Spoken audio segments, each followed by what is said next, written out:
Bismillahirrahmanirrahim. Salam alaikum wa rahmatullahi ta'ala wa barakatuh. Nous continuons sur la foulée pour l'explication de la croyance et de l'islam. Alors, pour qu'on soit clair, net et très précis ensemble, ne croyez pas que Monsieur Samy est intervenu pendant 10 minutes ou 20 minutes ou 30 minutes ou même une journée et il a réglé l'histoire de l'islam et du machin et c'est bon. Non, on est loin de tout ça. On est loin. On essaye un petit peu de creuser le puits qui a été enseveli. On essaye de sortir des débris, des morceaux qu'on va coller ensemble et on va essayer, ne serait-ce que pour une seule personne. Si j'arrive à convaincre une seule personne des vérités, je peux dire que j'aurais pu, j'ai fait quelque chose, j'ai existé, j'ai fait le bien. Et cette personne peut-être a de l'influence et va influencer deux autres personnes. Alors, qu'on soit bien clair, influencer, ça ne veut pas dire influenceur. Hein, on est loin d'être ça. Je ne suis ni influenceur, ni guide spirituel, ni docteur, ni spécialiste dans le domaine, mais j'atteins les gens, je les atteins avec les vérités qui sortent de moi, parce que j'y crois fortement, et c'est la vérité.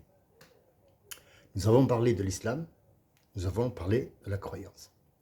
Savez-vous que, c'est une information que je vous passe, et elle est véridique, vous pouvez vérifier vous-même, entre l'apparition de l'islam, quand notre prophète alayhi salatu wassalam, a eu 40 ans, il a été mis à l'épreuve.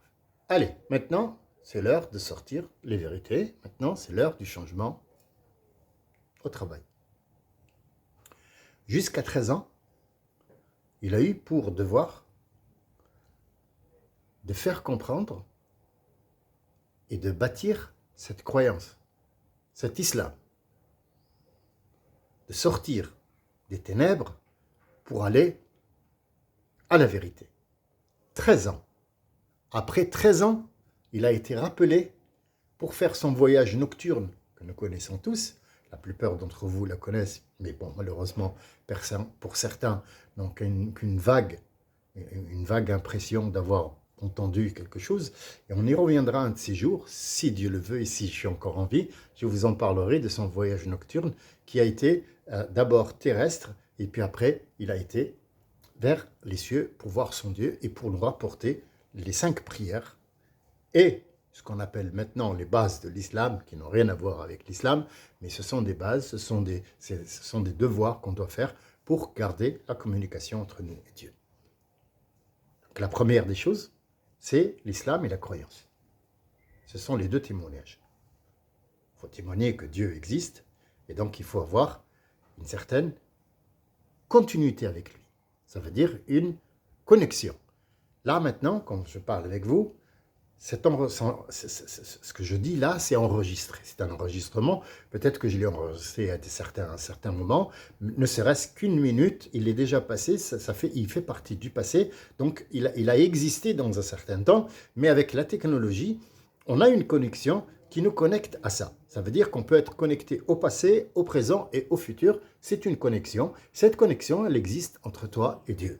Il faut absolument que tu aies une connexion qui ne soit pas interrompue. Elle doit être 24 heures sur 24 et elle est gratuite. Contrairement à la connexion qu'on achète ici, cette connexion, elle est d'une autre dimension et elle doit être continuellement entretenue. Ça veut dire que 5 fois par jour, tu vas entretenir cette connexion et tu vas rentrer chez ce créateur pour te régler, pour te perfectionner, pour sortir avec une certaine, si vous voulez, une certaine force intérieure. Ça, c'est la connexion entre toi et Dieu. Après, il y a la croyance. Il faut croire que cette personne qui est envoyée, qui s'appelle Mohammed, ce n'est pas une personne comme toi. Il a été choisi, élu, et toute cette vie a été créé pour lui, spécialement pour lui. Je vous explique en 2 mots, ce n'est pas notre sujet, mais je vous donne un éclaircissement. Ça veut dire que Dieu a le savoir du passé, du présent et du futur. C'est lui qui les a créés, donc il le sait. Et dans ces créatures, ou ses créations, si vous voulez, il y a 3 sortes de créations. La première création, elle est de sa lumière. Il a créé le noir, l'obscurité, et après il a créé la lumière de sa propre lumière.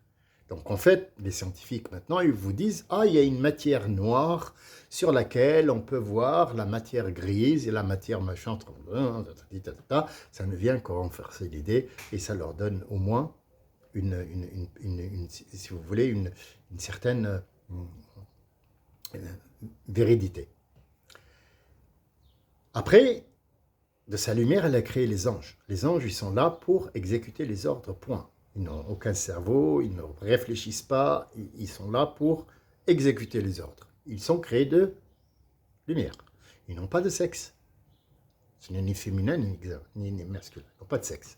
Je sais que pour l'être humain, c'est très difficile de concevoir quelque chose qui n'a pas de sexe. On peut pas. On vous dit ou alors c'est féminin ou c'est masculin. On peut pas. Ou alors c'est un animal et alors c'est un animal ou c'est une femelle ou c'est un mâle. Donc en fait, on a du mal à concevoir qu'un ange n'a pas de sexe. D'accord ?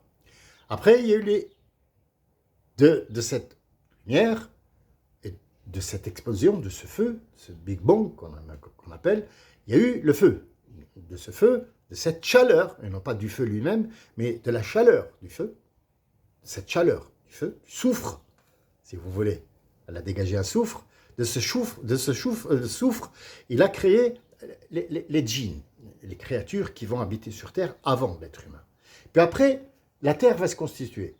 Après cette Terre-là, il va créer de cette Terre-là l'être humain.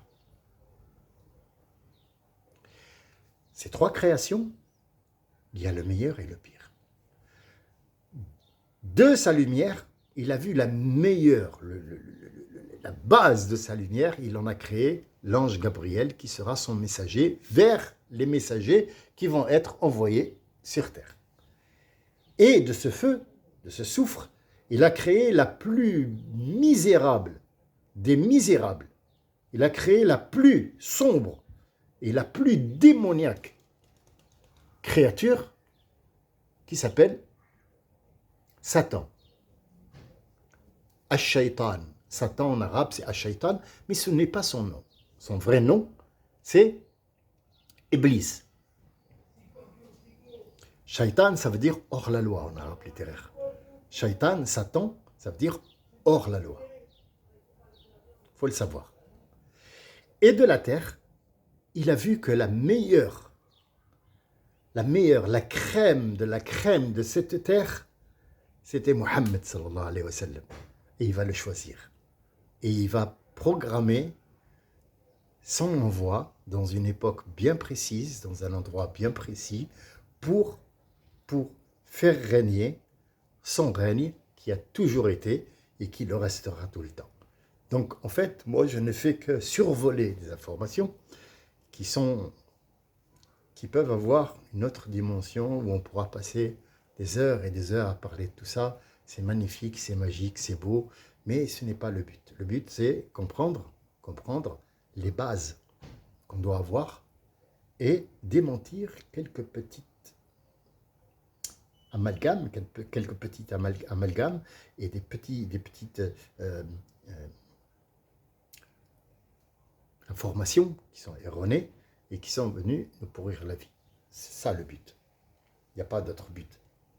C'est gratuit. Vous voyez, il n'y a pas de décor derrière moi, je ne me maquille pas. On est cru. On est cru et la meilleure des choses, c'est être sincère. Et la sincérité, en fait, ça rassure l'autre côté. Ça rassure. Parce qu'on nous prend toujours pour des pigeons, donc on nous vend des produits à partir de cette technologie et on se fait toujours avoir, mais notre but à nous, c'est de vendre des vérités, gratuitement. Donc nous avons l'islam, nous avons la croyance de cette personne qui s'appelle Mohammed, et cette personne-là, elle va vous guider. Comment on ne peut pas la s'apercevoir ? Je vais donner un exemple qui sera un petit peu bête, qui n'est pas à la hauteur de Dieu et de son prophète, mais niveau humain, elle peut passer. On peut comprendre assez comment ça se passe.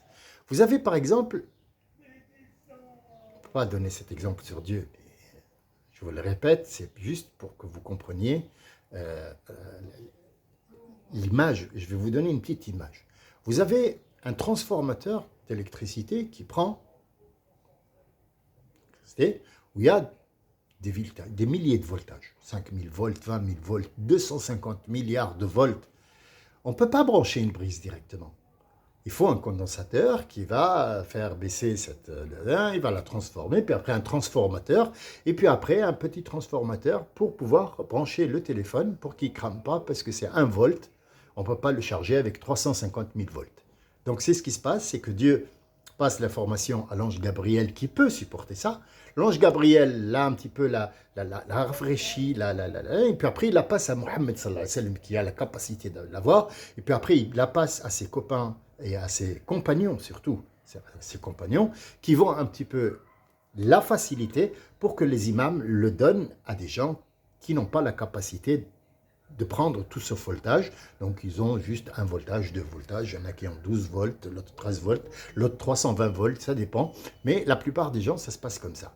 En fait, c'est un exemple un petit peu bête que je ne peux pas utiliser, ou je ne veux pas utiliser, mais malheureusement, on n'a pas d'autres... je n'ai pas d'autres matériaux en tête pour vous expliquer comment ça se passe. Donc, c'est toujours dans ce sens-là.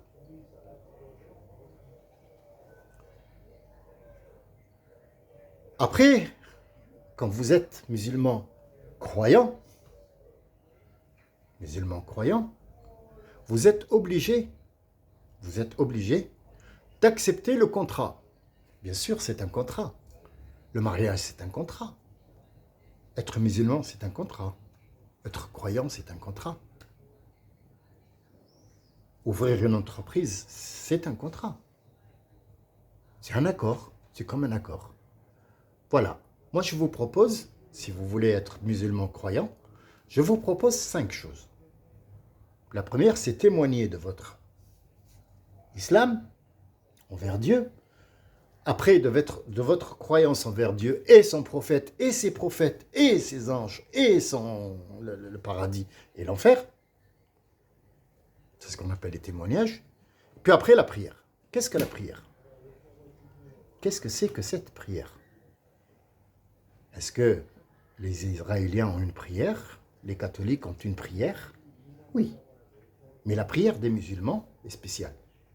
Parce que ce sont les gestes qu'a fait notre prophète, sallallahu alayhi wa sallam, quand il est allé au ciel, et qu'il a rencontré Dieu sans le voir, bien sûr, derrière un voile, et il lui a dit, voilà, je voudrais que ton peuple fasse la même chose que toi. Ils sont la bienvenue, ils rentrent chez moi quand ils veulent. 5 fois par jour, pour entretenir cette connexion. Et si ils acceptent, ils sont obligés de jeûner. Pourquoi jeûner? Parce qu'en fait, ta vie religieuse, le mot religion, j'aime pas trop, mais ta vie spirituelle ait un sens et qu'elle soit entretenue. Si tu as des vitres à la maison, tu as un frigo, tu as une cuisinière, tu as une porte, il faut les laver, il faut les entretenir, peindre, tout ça. C'est pareil pour l'intérieur, ton intérieur. Donc ton corps, il faut qu'il fasse une purge tous les ans et pour qu'il se repose. Ça s'appelle une vidange, si vous voulez, un rodage. D'accord? Bien. Et après, il faut qu'il donne une aumône. Si moi je t'ai donné de l'argent, je peux donner à tout le monde. Mais je voudrais savoir, est-ce que toi, tu es capable de donner ou pas? Est-ce que tu as donc ton cœur, cette envie de garder tout pour toi, ou est-ce que tu veux partager? Je te demande de donner une aumône. De ton argent que moi je te donne. Et une autre, si tu le peux, venir me voir à la Mecque. Tout laisser et venir me voir chez moi. C'est comme si c'était mon chez moi. Mais moi, je suis Dieu, je n'ai pas de chez moi, je n'ai pas de visage, je n'ai pas de forme. Mais pour toi, être humain, la Kaaba, la Mecque, c'est chez moi. Lâche tout et viens me voir. Est-ce que tu peux? Là, c'est ta femme, tes biens, ta voiture, et venir me voir pendant 15 jours. Si tu arrives à faire ça, moi, je t'essuie tous tes péchés. Est-ce qu'on peut dire que tout ça, c'est des piliers? Non. Moi, je pense que c'est des produits d'entretien. Et d'ici et là, à ce que vous ayez les produits d'entretien, nous rentrerons dans l'ère de... On va raconter l'histoire des prophètes et de la création, si toujours et toutefois vous le voulez bien, et que moi, je serai encore en vie. Salam alaikum wa rahmatullahi wa barakatuh.